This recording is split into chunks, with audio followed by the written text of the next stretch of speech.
नमस्कार, मैं हूं शरद द्विवेदी और हमारा आज का मुद्दा है विजयपुर छीना, कांग्रेस मांगे बीना, यानी कांग्रेस मांगे मोह। लेकिन क्यों, कैसे, यही हमारी डिबेट का सब्जेक्ट है आज। लेकिन उसके पहले देखेंगे ये रिपोर्ट जो इस पर और रोशनी डालेगी। पहले देखिए ये रिपोर्ट, उसके बाद फिर डिबेट की तरफ चलते हैं। करार चुनाव चुनौती देते हैं, भीड़ पटकनी देंगे। एक सफलता आप में कितना आत्मविश्वास भर देती है। जीतू पटवारी के ये तेवर इसी की एक वानगी है।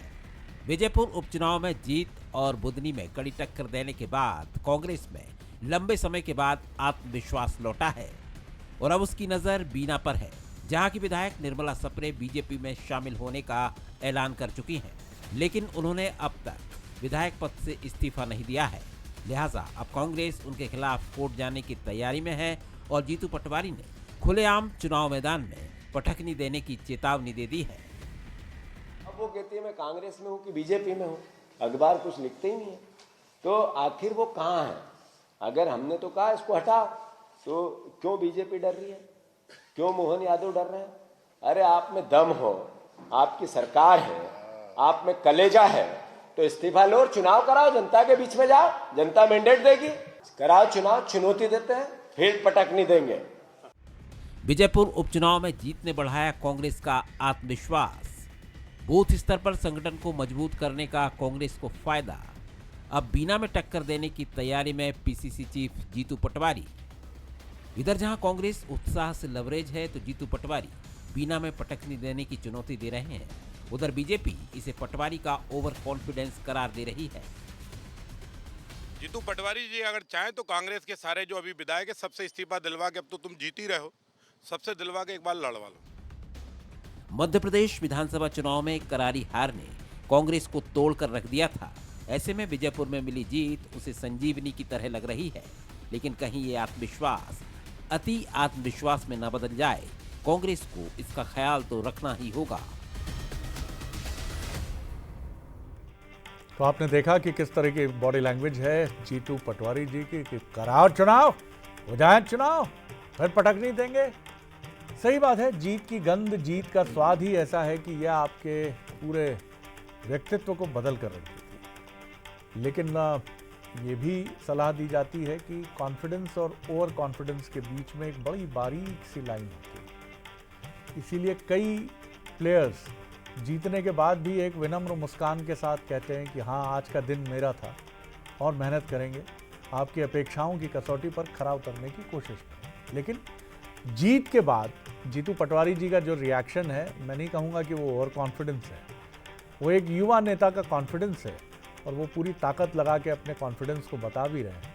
लेकिन रोम एक दिन में नहीं बना था और इसीलिए एक दिन में मध्य प्रदेश में 29 लोकसभा की सीटें हारने वाली कांग्रेस के लिए एक लंबा रास्ता है और अभी उस रास्ते पर चलने के लिए बहुत सारी तैयारियां हैं।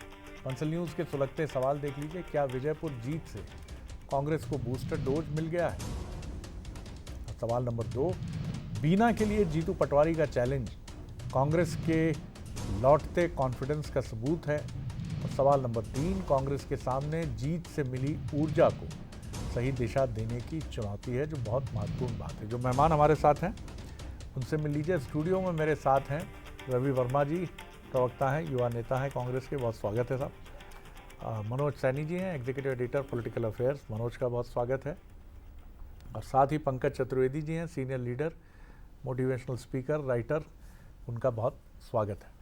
मनोज, आपने बहुत करीब से देखा बुदनी को भी और आपने करीब से देखा विजयपुर को भी। अब जीतू पटवारी के कॉन्फिडेंस को आप किस तरह से देखते हैं? एक जीत ने बहुत कुछ बदला है कांग्रेस के भीतर। जीतू पटवारी जी को शायद ये संजीवनी की ज़रूरत बहुत थी और वैसा हो गया। लेकिन फिर भी आप कैसे देखते हैं इसको? क्योंकि एक दिन पहले हमने देखा था कि बीजेपी हमारी दुश्मन तो नहीं है, लेकिन आज फिर जोश से भरे नजर आए हो। बिल्कुल आपने ठीक कहा शरद जी। मैंने बुदनी को भी बड़े करीब से देखा, विजयपुर को भी बड़े करीब से देखा और जीतू पटवारी को भी बीते 10 वर्षों में बड़े करीब से देखा, क्योंकि इंदौर में रहा हूं मैं। तो मुझे लगता है कि जीतू पटवारी जी बहुत अच्छे लीडर हैं, उनके अंदर बहुत ऊर्जा है और लंबे समय से हम खासकर कांग्रेस के भीतर भी देख रहे थे, जैसे कार्य समिति में बड़े नेताओं का नहीं आना, सवाल उठते रहे, लेकिन अब वो तमाम सवालों पर विराम लग गया विराम लगने का मतलब यह है कि जीतू पटवारी जिस रणनीति के साथ कांग्रेस की बढ़ रहे थे वो उसमें अभी हाल में तो सफल दिखाई दे रहे हैं, लेकिन ये सफलता को आप आगे बढ़ाने के लिए, क्योंकि कई बार भारतीय जनता पार्टी की ट्रेप में भी आप फंस जाते हैं, तो ये समझना पड़ेगा। उसका बहुत अच्छा उदाहरण महाराष्ट्र है। लोकसभा में हल्की सी नुकसान हुआ भारतीय जनता पार्टी का, और महाराष्ट्र में आप देखिए कितनी तैयारी के साथ एक बड़ा उदाहरण देखने को मिला, और 163 सीटें 2023 में भारतीय जनता पार्टी को मिली है। 2 उपचुनाव यदि हार भी जाए बीजेपी वर्तमान में, तो उससे कोई उसका बहुत ज़्यादा नुकसान नहीं होगा, लेकिन निश्चित रूप से कांग्रेस के भीतर जो ऊर्जा का संचार हुआ है उसको बनाए रखना बड़ी जिम्मेदारी है। लेकिन जो एक दिन पहले वो कह रहे थे कि भारतीय जनता पार्टी हमारा दुश्मन तो नहीं है, तो वो विश्वास, अति आत्मविश्वास की जो छोटी सी महीन जो जिसका आप जिक्र कर रहे थे, तो मुझे लगता है वो समझने की जरूरत होगी, क्योंकि उनका मिजाज वैसे ही है जीतू पटवारी जी का। अब वो मिजाज के साथ उनको बदलना पड़ेगा, क्योंकि बहुत अच्छा उनको मौका मिल गया है। अब मौका लेकर यदि चलेंगे, चुनौती दीजिए निश्चित रूप से। और निर्मला सप्रे यदि बनी हुई है तो ये तो भारतीय जनता पार्टी को भी जवाब देना पड़ेगा कि आखिर क्यों आप वहाँ क्यों चुनाव नहीं करा रहे। 2 दिन पहले पहुंची थी, मैंने उनको देखा, और जब हम उनसे बात करना चाह रहे थे निर्मला सप्रे से, तो वो भागती नजर आई। उन्होंने बात भी नहीं की मीडिया के सामने। वजह भी शायद यही होगी, क्योंकि यही सवाल होता है कि आप कब इस्तीफा दे रहे, क्योंकि इस्तीफा भी देना नहीं। निश्चित तौर पर वो अपने आप में एक सवाल बन गई हैं, और यही वजह है कि वो शायद मीडिया को फेस भी नहीं करना चाहती हैं, और बीजेपी भी उनकी वजह से, उनके निर्णय की वजह से, जिसमें बीजेपी भी शामिल है, तो वो भी एक उलझन की स्थिति में तो है कि आखिर क्या जवाब दें, क्योंकि क्या अंदर की कहानी है ये तो पंकज जी बेहतर जानते हैं, लेकिन यहाँ कहेंगे नहीं वो हमसे। पंकज जी, किस तरह देखते हैं आप जीतू पटवारी जी के रिएक्शन को? आत्मविश्वास से भरा हुआ, बिल्कुल ताल ठोकते हुए किसी मजबूत पहलवान की तरह वो चुनौती दे रहे हैं, करा लो चुनाव बीना, फिर हम सामने आते हैं। अब आप जवाब दीजिए। देखिए शरद जी, आपने एक शब्द का प्रयोग किया था कि लौटते हुए कॉन्फिडेंस को। शरद जी, वो लुटता हुआ कॉन्फिडेंस है सर। वो लुट पिट चुका कांग्रेस का आत्मविश्वास और विश्वास। तो एक जीत के आधार पर ये एक ऐसी परिभाषा गढ़ने की कोशिश कर रहे हैं कि बहुत कुछ बड़ा कांग्रेस के पक्ष में हो गया। और शरद जी, मुझे स्मरण है, आपको और मनोज जी को भी ध्यान होगा कि दमोह में कांग्रेस ने कमलनाथ जी के समय उपचुनाव जीता था। अजय टंडन जी चुनाव जीत गए थे, राहुल लोधी जी वो भाजपा पक्ष से चुनाव हार गए थे, और उसके बाद कांग्रेस पार्टी ने शरद जी पूरे मध्य प्रदेश में कहा हम दमोह मॉडल पर चुनाव, दमोह मॉडल पर चुनाव, दमोह मॉडल पर चुनाव। इतना दमोह से इनको मोह हो गया था कि मोह छूटा नहीं। और स्थिति देखिए क्या है। मनोज जी महाराष्ट्र का उल्लेख कर रहे थे कि हम लोकसभा में थोड़े पीछे थे, विधानसभा में काम किया। 18 में भी तो ये हुआ था मनोज जी कि थोड़े से अंतर से भाजपा पीछे रह गई। 23 में बंपर वापसी, 163 सीटें, 100 सीटों पर 50% से अधिक मत प्रत्येक बूथ पर भारतीय जनता पार्टी के पक्ष में, बाकी पर 45% से अधिक मत भाजपा के पक्ष में। तो शरद जी, मेरा आग्रह इतना सा है, जितेंद्र पटवारी जी से उनको पूरा अधिकार है अपनी बातों को अभिव्यक्त करने का, पर जिस प्रकार की अहंकारा उनकी बॉडी लैंग्वेज से, जो एरोगेंस उनकी बॉडी लैंग्वेज से टपकती है ना, टपकती शरद जी जरूरत नहीं आपको, हर कोई अनुमान लगा सकता है। और मुझे ऐसा लगता है कि वो माने या ना माने, पर ये जो उनका अहंकार और जो उनकी भाषा है, और भाषा और परिभाषा और अहंकार, ये 3 चीज उनके लिए बहुत बड़ी बाधा है, व्यक्तिगत तौर पर और संस्थागत तौर पर तो है ही। लेकिन ना माने या माने उनका विषय है। और ऐसी जय पराजय भारतीय जनता पार्टी के लिए शरद जी बहुत सारी आई और गई। 1980 से 2024 तक भारतीय जनता पार्टी ने बड़ा रास्ता लंबा तय किया और अभी भी तय किया है। कोई ऐसी विलक्षण विजय नहीं हो गई विजयपुर में कि करा लो चुनाव, देंगे पटकनी। जो रामेश्वर जी ने ठीक कहा कि पटवारी जी को इतना आत्मविश्वास है तो कराएं इस्तीफा सबका, बचें 50-60 और फिर कराएं सबका बाईपोल। अभी समझ में आ जाएगा कौन कितने कॉन्फिडेंस में कौन पटके देता है। और सर जी, भारतीय जनता पार्टी आदर सम्मान और विश्वास के साथ काम करती है, जन अपेक्षाओं के आधार पर काम करती है। तो जितेंद्र पटवारी जी से मेरा आग्रह है कि जितेंद्र पटवारी जी, बिल्कुल आपको विश्वास, आत्मविश्वास की व्यक्ति करने का अधिकार है, कार्यकर्ताओं में ऊर्जा का संचार करने का अधिकार है, पर ऐसा दावा ना करो कि कल को आपकी जगहसाई हो। वैसे आपको जगहसाई से अंतर नहीं पड़ता, ऐसा लगता है जिस प्रकार के कृत्य आपके और आपकी पार्टी के। शेष निर्णय कांग्रेस पार्टी का है। बीना में इलेक्शन होगा नहीं होगा सर? देखिए शरद जी, इलेक्शन तो बीना में होगा या नहीं होगा ये तय करेगा विधानसभा, निर्मला सप्रे जी, और इलेक्शन होगा नहीं उसका इलेक्शन। कहाँ है निर्मला जी, कहाँ पर है वो? बीजेपी में है, कांग्रेस में है? शरद जी, ये तो वही उत्तर बेहतर दे पाएंगे। उन्होंने कहा कि मैं उत्तर दे पाऊंगी। नहीं, बीजेपी ने छोड़ तो नहीं दिया सर, मझधार में तो नहीं छोड़ दिया उनको। शरद जी देखिए, बीजेपी तो न किसी को धार में छोड़ती ना मझधार में छोड़ती, किनारे तक साथ रहती है। जी तो ये जी। बीजेपी की विशेषता है। कोई बीजेपी को छोड़ दे अलग विषय है, पर बीजेपी किसी को नहीं छोड़ती। जो तो बीजेपी वही के तो मुझे साथ आश्चर्य है कि निर्मला सप्रे जी के मामले में फिर ये रहस्यमय चुप्पी क्यों है बीजेपी की? नहीं, शरद जी चुप्पी जैसा विषय नहीं है। हाँ। निर्मला जी को तय करना है, निर्मला जी को तय करना है। भारतीय जनता पार्टी में हर उस व्यक्ति का स्वागत और आदर और सम्मान है जो माँ भारती के परम व्यवहार और उत्थान के लिए काम करना चाहता है। चलिए पर चलिए। अंतिम निर्णय निर्मला जी को करना है। निर्मला जी जो निर्णय करेगी, बिल्कुल विधानसभा निर्णय बिल्कुल। तय करेगी, उस जी, आधार पर यदि चुनाव होगा तो बीजेपी तैयार है। अगर उनके मन में दुविधा है तो विजयपुर के बाद और बढ़ गई होगी, पता नहीं। अगर उनको लग रहा होगा कि पता नहीं क्या फैसला करूं, आपने ठीक कहा कि ये तो उन्हीं को फैसला करना है। तो निर्मला जी, आप अपनी दुविधा से निकलिए।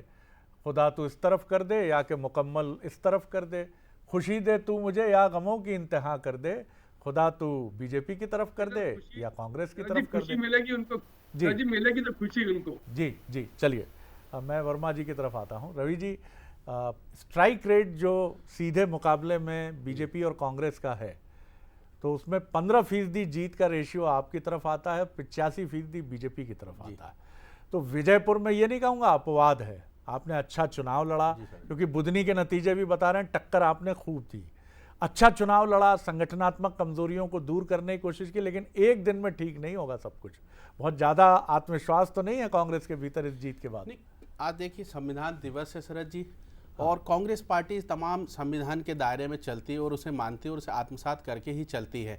और सबसे बड़ा पहलू यही था, चर्चा में पहले भी रहा, कि भारतीय जनता पार्टी एक बड़े अंतर के साथ सत्ता में है, उसे इस प्रकार की कोई ज़रूरत नहीं थी। लेकिन जिस तरीके से सत्ता का बदल किया गया, फिर बदल की गई, लोगों की खरीद फरोख्त करके अपने दल में लाया, तो जनता ने संविधान दिवस के पूर्व भी इस बात को इंगित कर दिया है कि कभी भी जब जब भारतीय जनता पार्टी संविधान के साथ धोखा करेगी, मजाक करेगी, तो उसे मुंह की खानी पड़ेगी। और एक सशक्त विपक्ष के रूप में हमेशा कोई भी दल होगा तो उसका दावा यही होना चाहिए कि आए मैदान में और लड़ लें, क्योंकि जनता के प्रति प्रतिबद्धता ही विपक्ष की एक भूमिका होती है कि वो उस भूमिका में बात करे।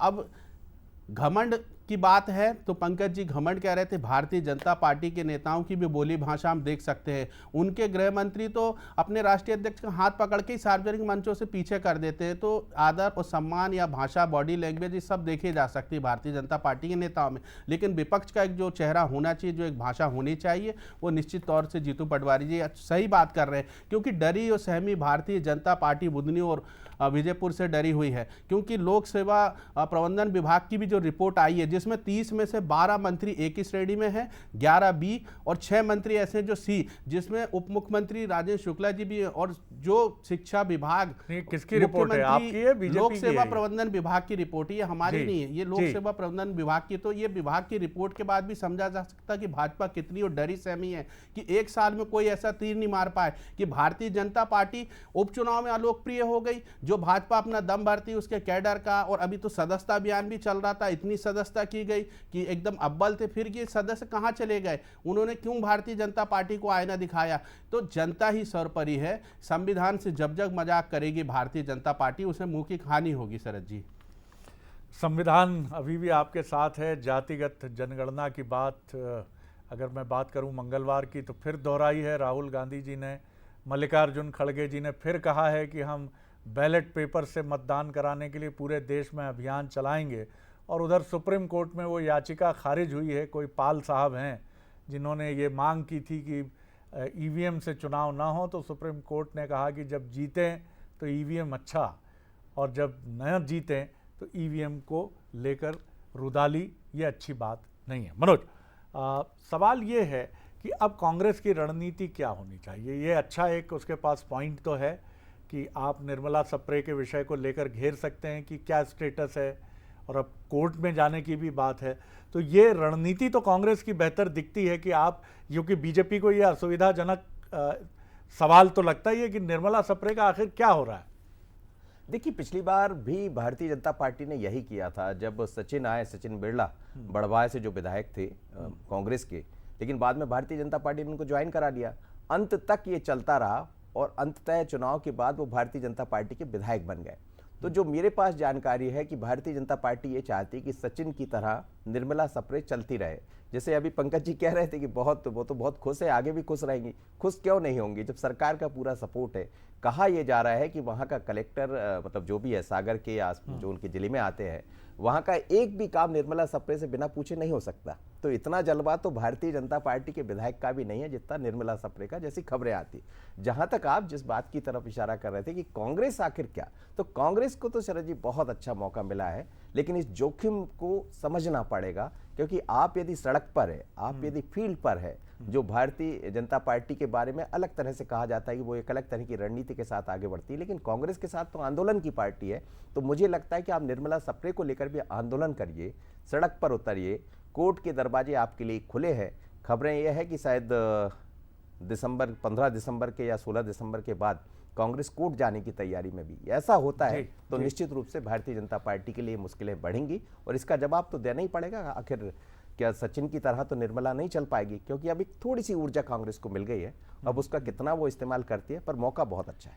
लेकिन ये जो आप बता रहे हैं कि कथित रूप से कलेक्टर भी उनसे, प्रशासनिक मशीनरी भी उनसे पूछ के काम करती है जी, तो ये रुतबा तो बड़ा ज़बरदस्त है। और ये राजकुमार साहब की याद दिला रहा है कि हम हार के भी जीते हुए हैं और हमें तमाम वो व्यवस्था हासिल है जो तुम मंत्रियों को भी नहीं मिलेगी, क्योंकि हम बीजेपी में शामिल हो चुके हैं और हमारी ताकत बहुत बढ़ चुकी है। क्या कहेंगे पंकज जी? ताकत इतनी है कांग्रेस से बीजेपी में आए लोगों की कि बीजेपी के खाटी कार्यकर्ता का मन भी ये कहता है कि काश मैं भी अगर कांग्रेस में होता और बीजेपी में आ जाता तो बड़े आनंद में होता।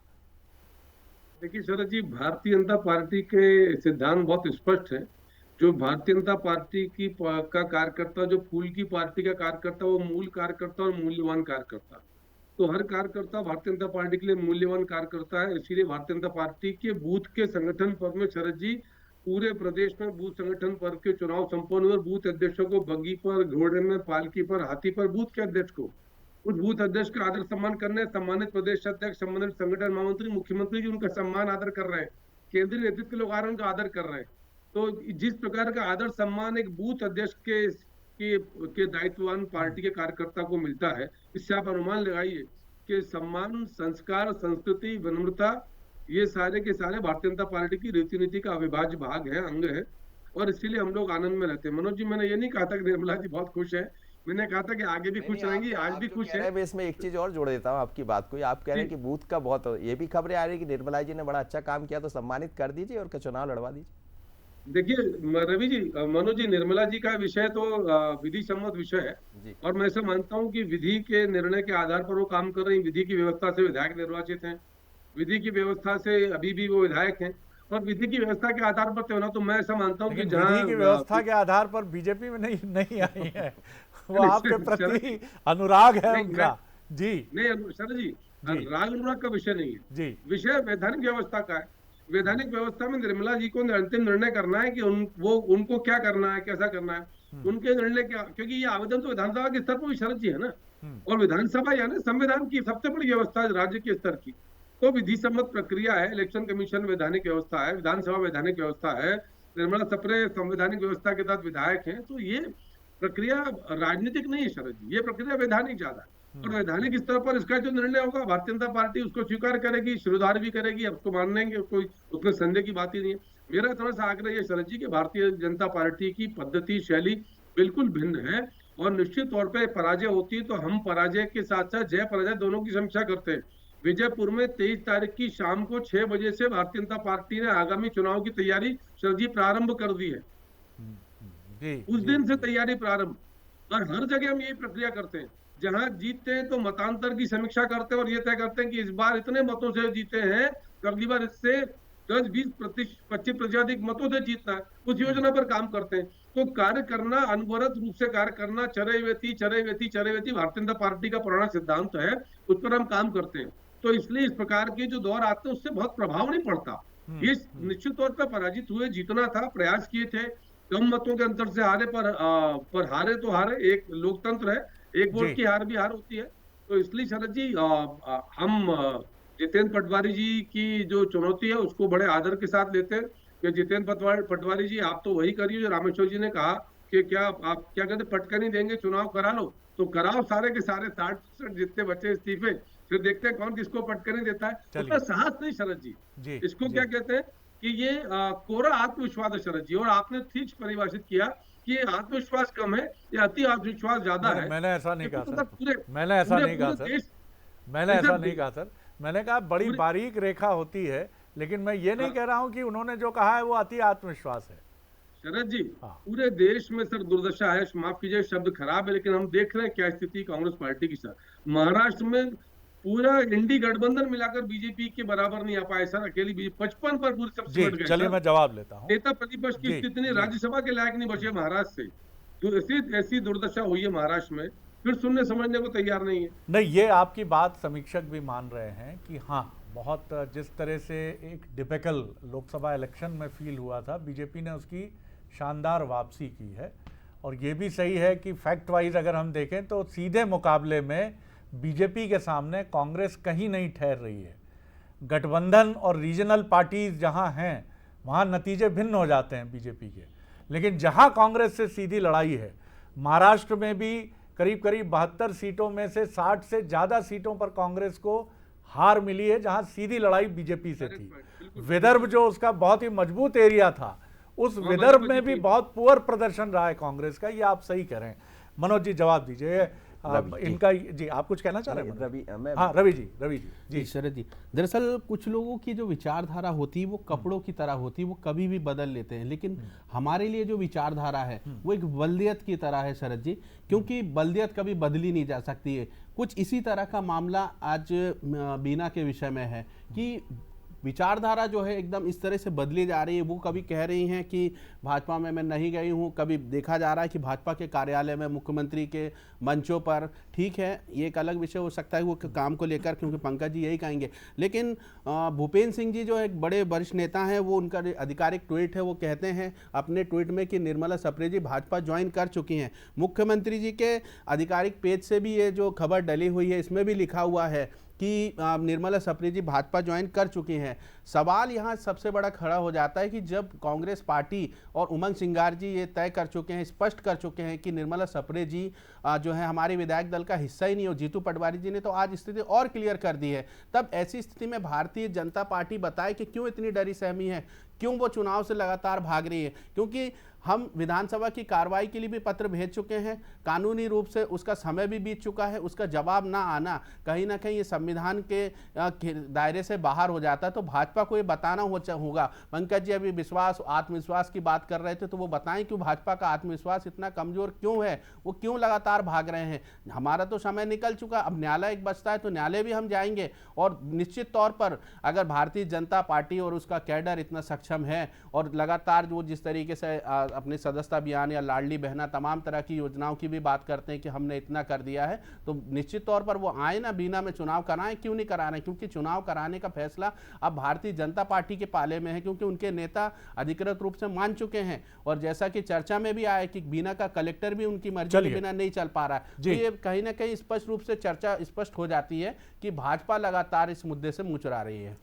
लेकिन वो पंकज जी ने जैसा कहा, ये उन्होंने नहीं कहा, मेरी व्याख्या है कि विधि की व्यवस्था से वो विधायक हैं, विधि की व्यवस्था से वो कांग्रेस में रही हैं, तमाम निर्णय लिए हैं। तो हो सकता है कि विधि की व्यवस्था के न्यायालयीन फैसले का भी बीजेपी इंतज़ार करे कि जो भी फैसला न्यायालय दे कि भैया चुनाव कराओ, तो उसके हिसाब से करेगी। बीजेपी को कौन सी जल्दी पड़ी है?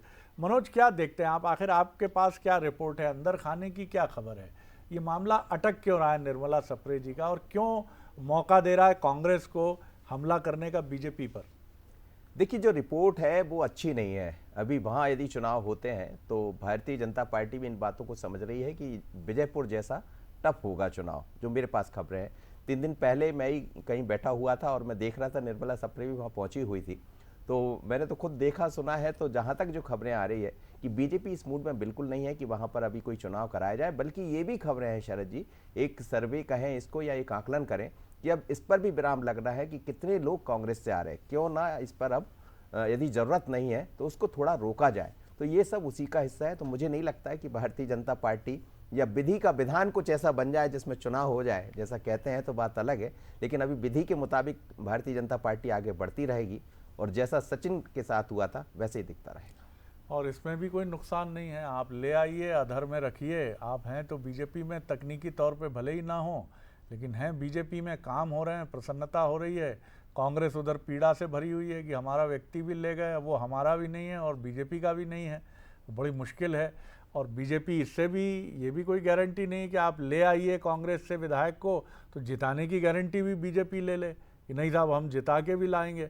हालांकि 70% के आसपास कांग्रेस के नेता जो विधायक रहे वो चुनाव जीते हैं, जो कांग्रेस छोड़कर बीजेपी में आए। तो रेट तो बहुत अच्छा है, लेकिन अब कुछ लोग हो सकते हैं जो जिनको लेकर क्षेत्र में नाराजगी हो। बुंदेलखंड का अपना सर्वे भी ठीक नहीं कह रहा आने वाले दिनों में, क्योंकि वहां जिस तरह का घमासान मचा है तो बीजेपी के भीतर शायद इन बातों की आप चर्चा ठीक कह रहे हैं जी।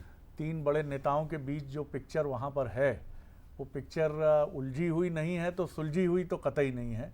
और जिस तरह एक बड़े नेता, वरिष्ठ विधायक और पूर्व मंत्री का बयान भूपेंद्र सिंह जी का था CDR को लेकर, वो तो काफ़ी चौंकाने वाला था और वो आंतरिक प्रतिद्वंद्विता की तरफ इशारा करता है। बहरहाल बहुत शुक्रिया आप तीनों मेहमानों का। निश्चित तौर पर कांग्रेस को एक संजीवनी मिली है, लेकिन ये इसके कई कारण हैं। कांग्रेस का गढ़ रहा है विजयपुर। बुधनी की जीत बताती है कि आप अच्छे से चुनाव लड़ते हैं, ठीक कैंडिडेट देते हैं तो आप फाइट में रहते हैं।